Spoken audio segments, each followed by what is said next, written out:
କଳାହାଣ୍ଡି ଜିଲ୍ଲା ଲାଞ୍ଜିଗଡ଼ ବ୍ଲକର ବିଶ୍ୱନାଥପୁର ଠାରେ ଭଗବାନ ଶ୍ରୀ ଜଗନ୍ନାଥଙ୍କର ରଥଯାତ୍ରା ପାଇଁ ରଥ କାଠ ଅନୁକୂଳ ଉତ୍ସବ ବହୁ ଆଡମ୍ବର ସହକାରେ ଆୟୋଜନ କରାଯାଇଥିଲା। ଏହି କାର୍ଯ୍ୟକ୍ରମରେ ସଭାପତି ପ୍ରଦୀପ କୁମାର ଘଡ଼େଇ ଓ ତାଙ୍କ ସହିତ ତାଙ୍କ ଧର୍ମପତ୍ନୀ କର୍ତ୍ତା କାର୍ଯ୍ୟ ତୁଲାଇଥିବା ବେଳେ ସମ୍ପାଦକ ମନୋରଞ୍ଜନ ବିଶି, ସହ ସମ୍ପାଦକ ଅଜୟ କୁମାର ପ୍ରଧାନୀ, ଉପସଭାପତି ତରୁଣ କୁମାର ଦାସ, କୋଷାଧ୍ୟକ୍ଷ ଅଚ୍ୟୁତ ଘଡ଼େଇ, ସହ କୋଷାଧ୍ୟକ୍ଷ ଧବଳେଶ୍ୱର ଠେଲା ତାଙ୍କର ନିଜ ଦାୟିତ୍ୱ ବହୁ ସୁଚାରୁ ରୂପେ ପାଳନ କରିଥିଲେ। ଉକ୍ତ ଉତ୍ସବରେ ଅଞ୍ଚଳର ସମସ୍ତ ଗ୍ରାମର ଗୁମ୍ଫି ଆଉ ଗ୍ରାମବାସୀ ଓ ଭକ୍ତଙ୍କ ସମାଗମ ହୋଇଥିବା ବେଳେ ପଡ଼ୋଶୀ ଜିଲ୍ଲା ରାୟଗଡ଼ା ତଥା କନ୍ଧମାଳ ଜିଲ୍ଲାରୁ ମଧ୍ୟ ବହୁ ଭକ୍ତ ପହଞ୍ଚିଥିଲେ।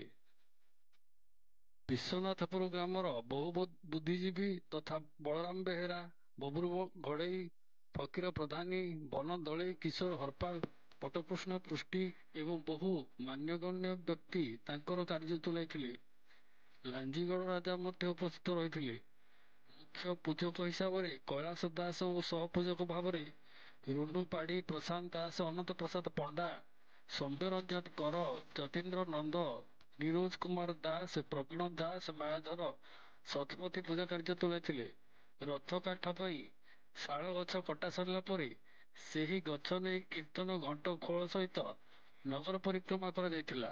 ଅଞ୍ଚଳର ପ୍ରାୟ 5-6 ହଜାର ଭକ୍ତ ଏହି ଉତ୍ସବର ଆନନ୍ଦ ଅନୁଭବ କରିଥିବା ବେଳେ ସମସ୍ତଙ୍କ ପାଇଁ ଅନ୍ନ ପ୍ରସାଦର ବ୍ୟବସ୍ଥା କରାଯାଇଥିଲା।